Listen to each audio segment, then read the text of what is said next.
Olá pessoal, dando continuidade então ao nosso tema de cimentos endodônticos, nós vamos conhecer três tipos de cimentos endodônticos, tá? Que são utilizados na etapa de obturação do tratamento endodôntico, como eu tinha falado anteriormente. São os cimentos à base de óxido de zinco e eugenol, cimentos resinosos e cimentos à base de hidróxido de cálcio. Destaco aqui que esses três tipos de cimentos, nós vimos que eles também também existem outros tipos de materiais com desses componentes, digamos assim, né? Nós vimos que existem os cimentos usados para prótese fixa, que também são à base de óxido de zinco e eugenol.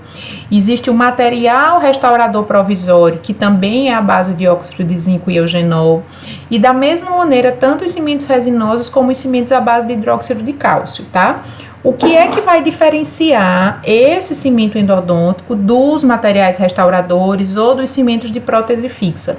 Essa diferença, ela acontece no momento da produção do material. Então, quando o cimento endodôntico à base de óxido de zinco e eugenol está sendo produzido, ele é produzido de maneira diferente do material restaurador, por exemplo, tá?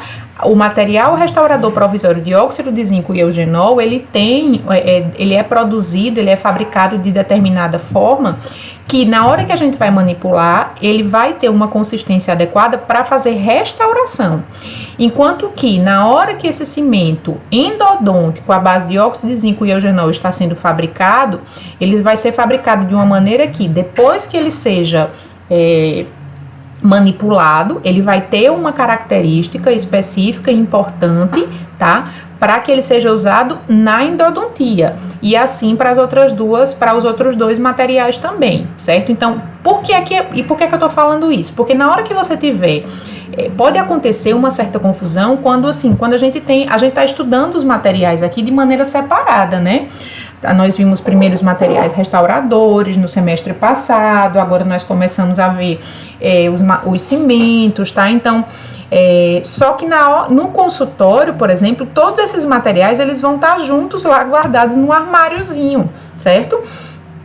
E aí você tem que saber diferenciar. Não, esse aqui é o óxido de zinco e eugenol restaurador, esse aqui é o cimento de óxido de zinco e eugenol para prótese fixa, esse aqui é o cimento de óxido de zinco e eugenol para endodontia, tá? Então é importante que você conheça a indicação de cada um desses materiais, a embalagem, certo? Porque você não pode pegar o óxido de zinco e eugenol para restauração e querer que esse material seja utilizado como cimento endodôntico, certo? Estou fazendo essa ressalva só para lembrar disso. É a mesma base de material, óxido de zinco e eugenol, mas que tem utilizações diferentes, tá? E nessas utilizações diferentes, ele vai ter características diferentes também, certo? Então, os cimentos endodônticos à base de óxido de zinco e eugenol, eles vão se apresentar sempre sob a forma de pó e líquido, tá? Nós temos duas marcas de cimento endodôntico que são muito utilizadas, que são o Endofil e o Fio Canal, tá? Aí tem aqui, olha, cimento endodôntico, cimento, aqui o pó e o líquido, e aqui pó e líquido, tá? Então, é sempre sob a forma de pó e líquido. São materiais insolúveis, tá? Eles não têm nenhuma solubilidade em água, mas uma desvantagem deles é que o tempo de presa deles é muito longo, ou seja, isso pode ser uma desvantagem, mas também pode ser uma vantagem, vai depender do momento que o dentista peça para que ele seja manipulado, tá? Então, o fio canal, na hora que a gente, o dentista fez a solicitação, não, por favor, manipule o cimento, você manipula, mas teve algum problema e a obturação não pôde ser feita naquela hora, o cimento ainda pode ficar ali aguardando alguns minutos, entendeu? Para que ele seja utilizado. Ao contrário de outros cimentos que não têm esse tempo de presa longo. Então, a manipulação, por esse aspecto, esse tempo de presa longo, ele pode ser uma vantagem, tá? Porque não obriga que seja utilizado imediatamente depois da manipulação, certo? É um material impermeável, tá? Como eu falei aqui anteriormente, não, eu falei que era insolúvel, isso.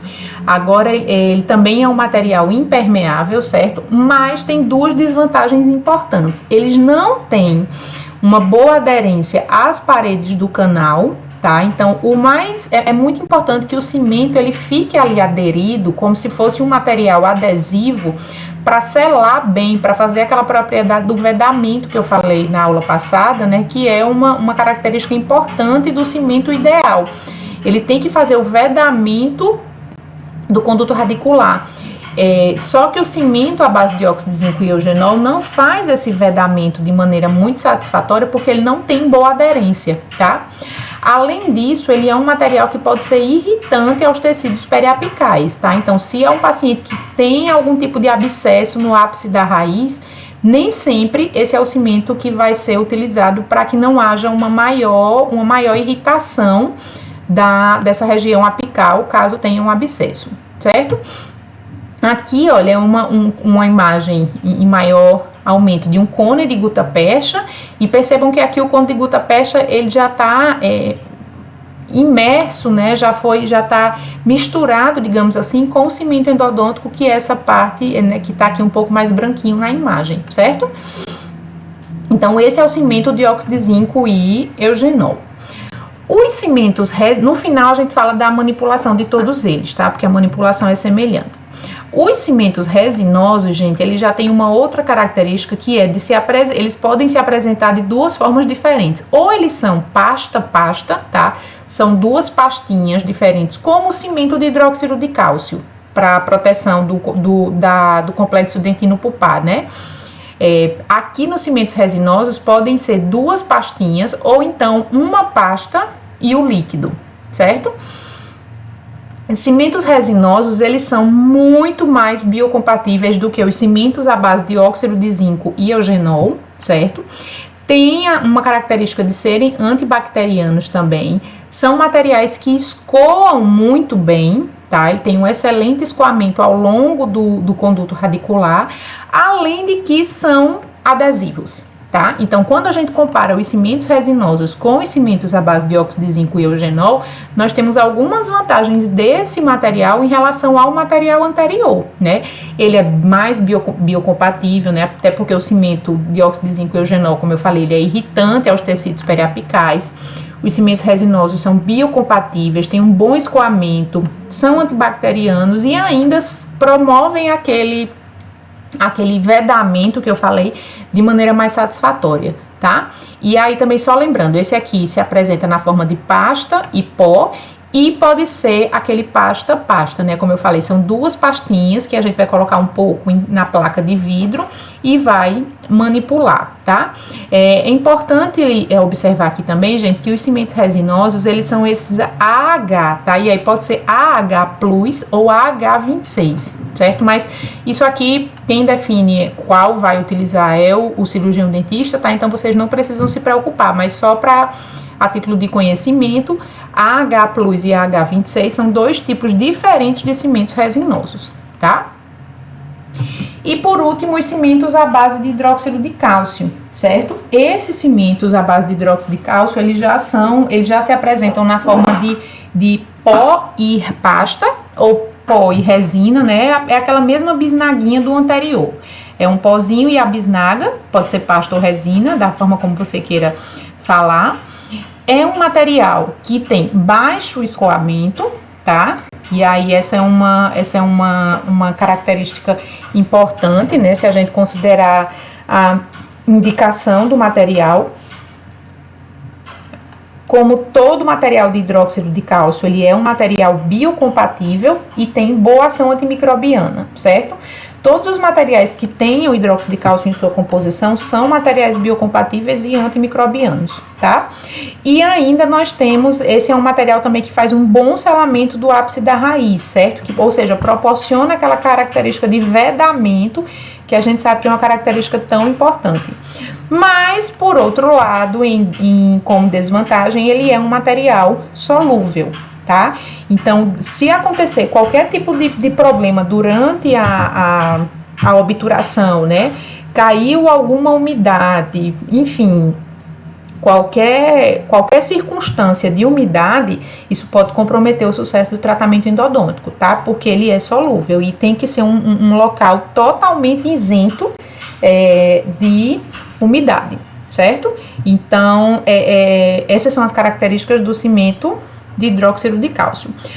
Com relação à manipulação, gente, todos esses materiais, eles têm o fabricante, né, como a gente também já viu várias vezes até hoje, os fabricantes sempre vão indicar melhor a forma de manipulação, não é isso? Sempre vem na bula, na caixinha e tudo mais. E depois da manipulação, esse material ele tem que estar aqui, olha, mais uma vez naquele ponto de fio que a gente chama. Agora, esse é um ponto de fio que o fio, que a espátula, ela precisa subir mais, tá? Tem material que a gente manipula, que faz um ponto de fio, mas a espátula, ela só vem até essa altura aqui, mais ou menos, não precisa ser um fio longo. Na manipulação do cimento endodôntico, a gente precisa formar um fio, olha, longo, certo? Isso significa que ele chegou na textura adequada, tá? Para manipular, a gente vai precisar sempre de uma placa de vidro e de espátula, certo? Respeito às proporções indicadas pelo fabricante é muito importante, tanto as proporções indicadas como a forma de manipulação. E aqui, por que a gente não... Ilana, mas cada um não tem o seu jeito, né? Isso, exatamente isso. Cada material vai ter a sua forma de manipulação adequada. Só que elas podem variar muito por conta de... o óxido de zinco eugenol é pó e líquido. O cimento resinoso pode ser pasta ou pasta líquido, né? O cimento de hidróxido de cálcio é pasta pó, tá? Então, cada manipulação, né? Cada material desse tem que ter uma manipulação específica. Tem que ter uma manipulação... tem que ter a sua manipulação específica. E aonde é que você vai encontrar essa informação? Na bula, certo?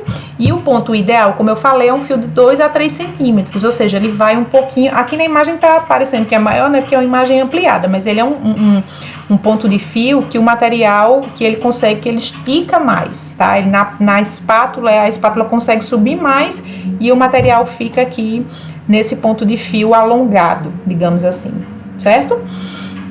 Então, gente, era isso, tá? Sobre a parte de cimentos endodônticos, essas eram as considerações, certo? Qualquer dúvida, vejam o vídeo novamente ou coloquem as dúvidas no fórum, tá? Lembrem-se sempre daquele horário da quinta-feira de manhã que eu tô disponível também, certo? E era isso. Até a próxima.